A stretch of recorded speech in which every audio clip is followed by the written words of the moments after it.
Pessoal, bom com vocês? Bem-vindos de volta ao canal. Meu nome é Priscila Sanches e no vídeo de hoje eu vou falar um pouco mais aprofundadamente sobre o processo de caregiver. Eu fiz um vídeo alguns dias atrás falando de uma maneira bem resumida sobre o processo, então eu resolvi gravar um vídeo tirando as dúvidas principais que eu recebi tanto no meu Instagram quanto aqui no YouTube. Se você não me segue no Instagram, já aproveita e vai lá seguir, que eu tô sempre falando não só sobre processos de intercâmbio, mas também sobre minha vida aqui no Canadá. Lembrando que eu não sou um agente de imigração. Todas as informações que eu tô passando pra vocês foram baseadas nas informações que estão lá no site do governo ou das meninas que passaram essas informações pra mim, que já fizeram esse processo. Então, se você não sabe ainda do que se trata, do que eu tô falando, eu aconselho que você assista esse vídeo antes, que eu vou deixar aqui o link, também vou deixar na descrição, que eu explico mais ou menos, faço uma versão resumida do que é o programa, depois você vem aqui tirar suas dúvidas. Como eu sei que esse vídeo vai ficar longo, baseado no meu roteiro que ficou gigante, eu coloquei a minutagem aqui pra vocês. Então, se você tiver uma dúvida específica, por exemplo, sobre o diploma ou sobre os testes de proficiência, você pode ir na minutagem que tá aqui na descrição, que eu vou estar falando sobre o tópico, beleza? Então vamos ao que interessa, que eu sei que você já deve estar impaciente aí, né?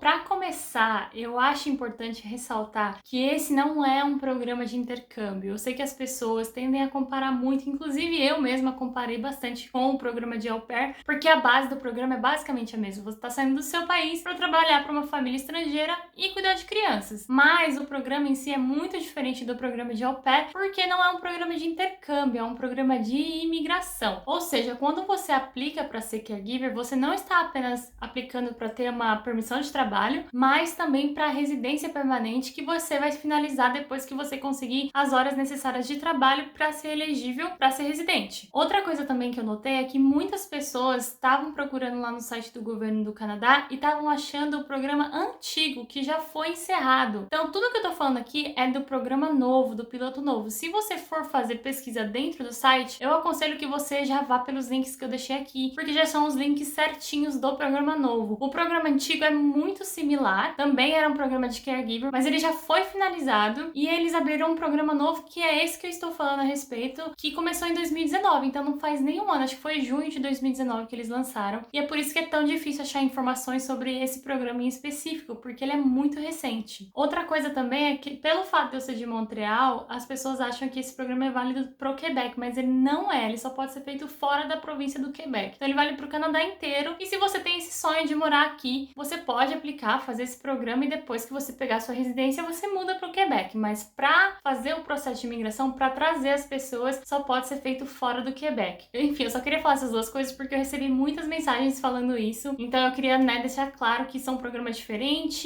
e aonde eles podem ser aplicados. Agora vamos falar sobre os requisitos, que também foi algo que vocês me perguntaram bastante. Primeiro, pode ser homem e pode ser mulher. Não há um limite de idade. Você precisa ter pelo menos um ano de ensino superior equivalente ao certificado ou diploma de ensino canadense. Não pode ter passagem na polícia. Comprovar a habilidade de fazer o serviço que você se candidatou e que você recebeu a proposta de trabalho. Precisa passar no exame médico, que geralmente eles solicitam durante o processo. E também passar no teste de inglês ou francês. Precisa dos dois? Não precisa dos dois. É um ou outro. Aí você decide aí qual que é melhor pra você. Beleza, esses são os requisitos. Além disso, você também pode ter filhos e pode ser casado, porque esse processo, por ser de imigração, também dá direito ao visto para seus filhos, não importa quantos filhos você tiver, e para o seu marido ou esposa, né? Agora eu vou falar um pouco sobre como comprovar a experiência de trabalho. No site do governo não tem uma quantidade mínima de horas para você comprovar. No entanto, eles dão uma lista dos documentos que você pode apresentar para provar a sua experiência. Na lista que eles colocaram tem carta de referência de algum empregador, carteira de trabalho assinada, comprovante de pagamento de serviço, cópias de treinamentos relacionados ao serviço, ou seja, se você já fez curso de primeiros socorros ou coisas desse tipo, alguma coisa na área de educação, também vai contar, ou qualquer outro curso que possa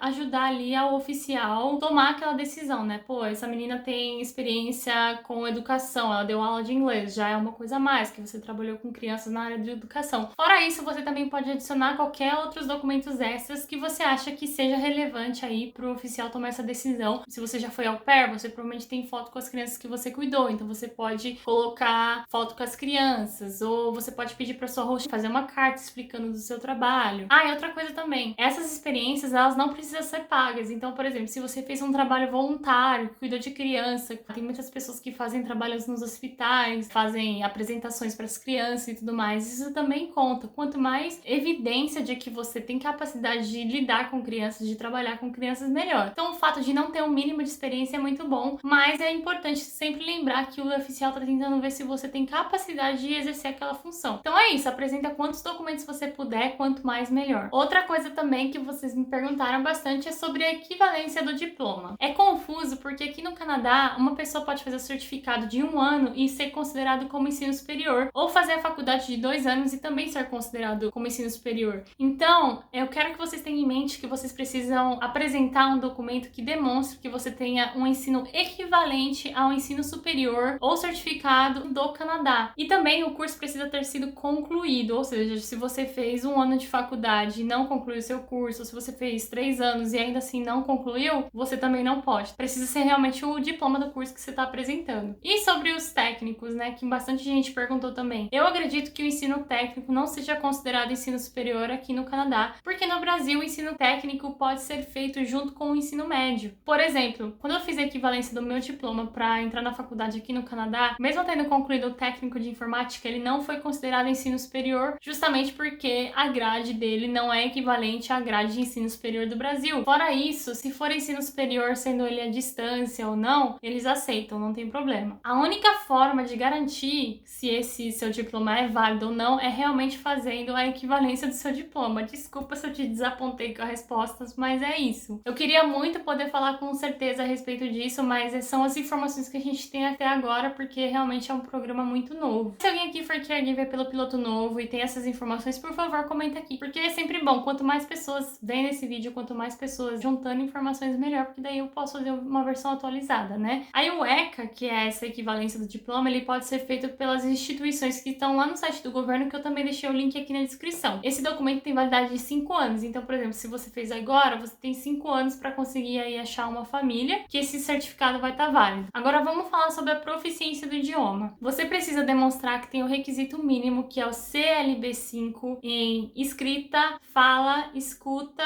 e leitura. Inclusive, eu também deixei aqui a tabela para você comparar entre os tipos de exame que você pode fazer, quais seria o nível que você teria que atingir. De acordo com o site, eles aceitam exames do IELTS, CELPIP, eu acho que é assim que fala, se não for, me corrige, mas eu também vou deixar aqui na descrição. E também o teste em francês, que seria o TEF Canada, TEF Canada, não sei se é assim que fala também. Mas você tem essas duas opções em inglês e uma em francês. E como eu falei, tem que ser esse nível CLB5, que pra quem fez au pair ou pra quem já foi fazer um intercâmbio, é um nível super de boa de conseguir. Agora vamos falar também dos custos, né? Por ser um processo de imigração, tem um custo um tanto mais alto do que, por exemplo, o au pair. A primeira coisa que eu vou falar é sobre a família. A família não tem custo nenhum. A única pessoa que tem custo é o aplicante. No caso, você que está assistindo esse vídeo aqui, se você for fazer. Quanto que você vai desembolsar aí para fazer a sua imigração para o Canadá? Tem a taxa de processamento e do direito de residência permanente. Essa taxa custa hoje $1.040. Eu ouvi umas notícias aí de que vai subir o preço. Não sei se já é oficial, só para vocês saberem, para vocês não olharem no site lá e se assustar. Hoje o valor é esse, mas pode ser que mude recentemente. Aí também tem o valor da permissão de trabalho, que é $155,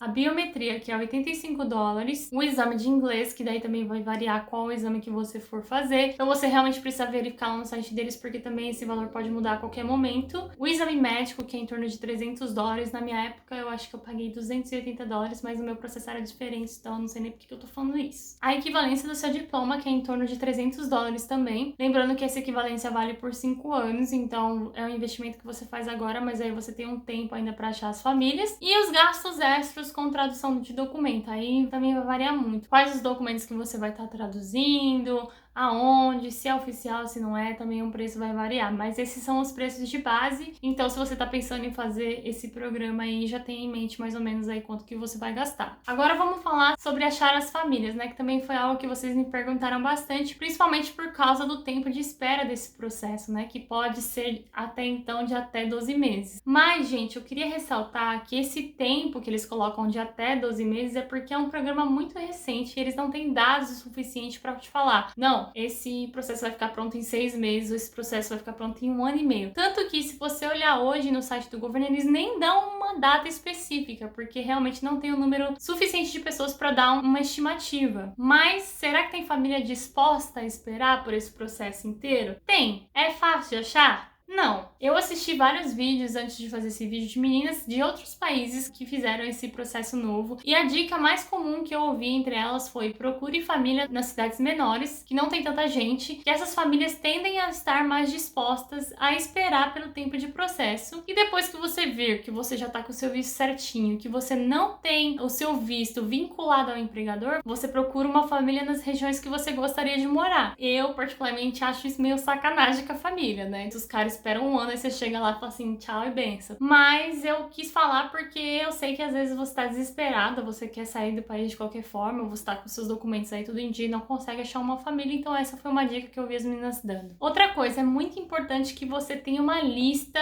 do que você tá procurando na família. Você quer ser live-in ou você quer ser live-out? Quantas kids você tá disposta a cuidar? Tudo bem pra você fazer tarefas domésticas ou não? É bom você ter isso específico, porque isso vai mudar o valor do seu salário. Por exemplo, se você decidir que você não quer morar com a família e seu salário não é equivalente ao valor do aluguel daquela região, você provavelmente não vai conseguir se manter. Então sempre leve isso em consideração quando você for fechar um valor aí com uma família, o custo de vida do local. Às vezes você está cobrando um preço que você acha que é bom comparado ao valor que você recebe no Brasil, mas aí você chega na região ali e você vê que não é o suficiente para você sobreviver. Então muito cuidado, muita atenção nisso. Sempre que você estiver conversando com uma família, verifique sobre a região e veja se aquele salário é o suficiente, mas ao mesmo tempo tenha cuidado quando a família oferece um valor muito exorbitante, muito alto, muito diferente do valor mínimo ali do salário da região, porque, né, a gente tá lidando diretamente com pessoas na internet, a gente não sabe, tem gente ruim em todo lugar, então tenha muito cuidado, fiquem atentos, façam Skypes, conversa por e-mail, tenha tudo salvo. Quanto mais você tiver isso documentado, mais você vai ter provas para se proteger caso aconteça alguma coisa. Então tomem muito cuidado. E também para ajudar vocês aí a encontrar família, eu deixei alguns sites aqui, os mais comuns que as pessoas tendem a usar para procurar famílias, mas também é legal você entrar nos grupos de Facebook das regiões onde você pretende morar ou que você está mais interessada, até mesmo para você começar a adquirir a experiência de fazer entrevista. Às vezes você não está planejando ir agora, às vezes seus documentos vão demorar ainda para sair, o que não te impede já de começar a conversar com essas família, sabe? Treinando até você se sentir realmente preparada, até você estar com todos esses documentos e aí você realmente começar a fazer o processo em si. E aí depois que você encontrar a família, também é muito importante que você se certifique que você leu o contrato e que você concorda com tudo que tá ali naquele contrato. Eu acredito que assim como no au pair, achar uma família boa é quase que uma loteria, mas você tem como se proteger de algumas formas, que seria documentando tudo, para caso não seja o que você tá esperando, você ter como argumentar, né? Porque se ficar só no boca a boca, você chega lá e eles falam assim, ah, mas eu não disse isso,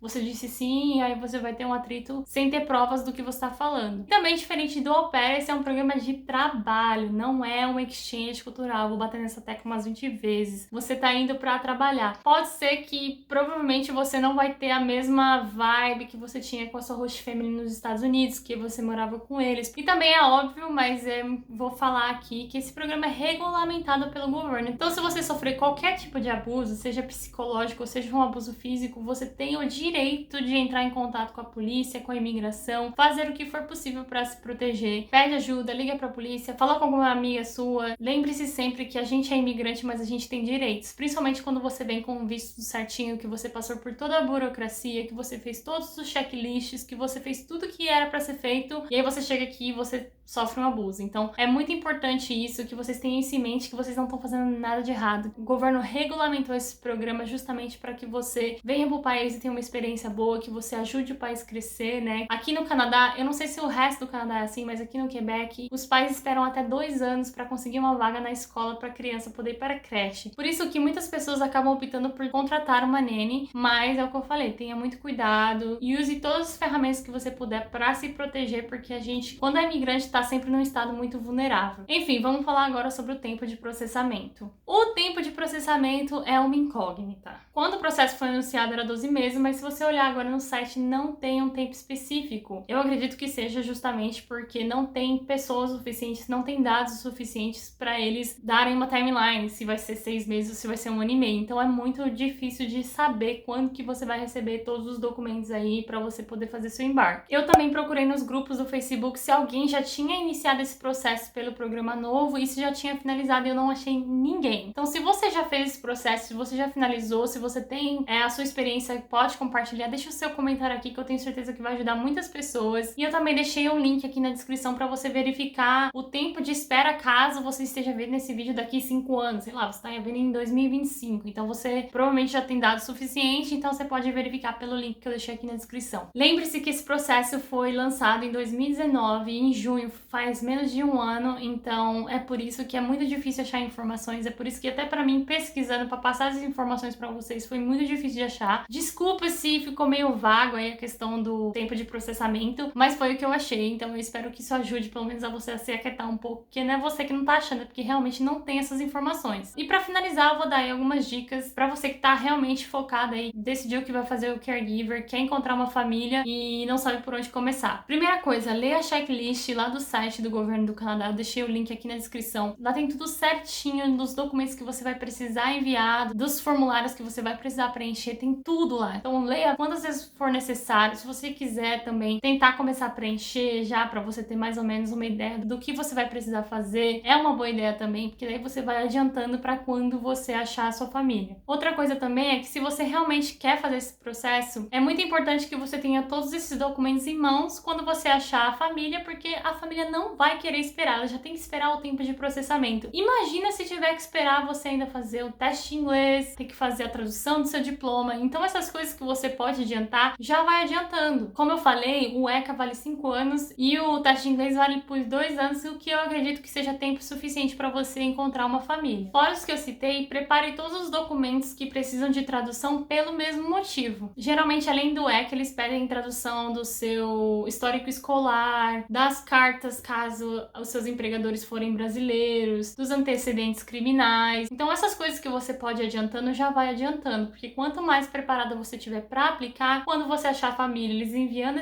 essa proposta de trabalho, você pode enviar seus documentos. E por último, mas muito importante, pensa no seu application como se ele fosse um portfólio sobre o seu trabalho como nene. Procure se apresentar da maneira mais profissional possível. Explica detalhadamente sobre todas as suas experiências, sobre o porquê que você acha que você merece aquela vaga, o que você tem a oferecer para o país que está te dando essa oportunidade, tudo que você puder fazer ou falar ou demonstrar para que o oficial tenha certeza de que você vai ser uma ótima escolha para o país em si, faça. Eles querem trazer pessoas que possam contribuir para a melhora do país no todo. Então, pensa sempre nisso como, eu tenho que vender meu peixe, eu tenho que falar de mim como se eu fosse a pessoa mais foda possível. Se você fez trabalhos voluntários, coloca. Se você, tudo que você puder mandar, se você tem mais de uma graduação, se você fez outros tipos de trabalhos que possam ser relevantes ali pro oficial na hora dele tomar a decisão, coloca. Porque ele vai ver que além de você ter todas essas coisas aí para oferecer para uma família canadense, você tem muitas outras coisas a oferecer como cidadão pro Canadá. Então é isso, eu espero que tenha ajudado vocês. Se ficou alguma dúvida, pode deixar aqui nos comentários. E antes de eu ir, eu queria muito agradecer a Rúbia, que ela é dona do grupo de caregivers lá no Facebook. Se você não faz parte do grupo, vai lá, porque também tá recheado de informação. Tudo que eu falei aqui tá escrito de maneira 3 vezes mais detalhada lá dentro do grupo. A Rúbia também é uma pessoa que ela se prontificou a ajudar o máximo de pessoas possíveis. Então, se você tem alguma dúvida sobre esse programa, ela não é agente de imigração, mas ela fez esse processo, ela conhece muitas pessoas que fizeram esse processo e ela é dona do grupo de caregivers brasileiras no Facebook. Então, você pode pedir pra entrar lá. Tenho certeza que se você responder todas as perguntas dele, seguir as regras certinhas, você vai ser aceito. E também queria agradecer às meninas que me ajudaram aí respondendo as perguntas sobre a família, sobre como foi isso pra elas. Também deixei os contatos delas aqui, caso vocês queiram tirar alguma dúvida mais específica. Se eu deixei de falar alguma coisa, se alguma informação não ficou clara, me desculpem. Como eu disse, eu não fui caregiver, eu apenas pesquisei sobre o programa porque muitas pessoas pediram aqui no canal, muitas pessoas pediram lá no meu Instagram, mas eu tô sempre disposta a aprender, então se eu passei alguma informação errada, fiquem à vontade pra corrigir aqui, que eu também tô aprendendo, e se possível no futuro eu faço uma versão atualizada desse vídeo. Mas por enquanto é isso, eu espero que tenha ajudado vocês de coração. E por favor,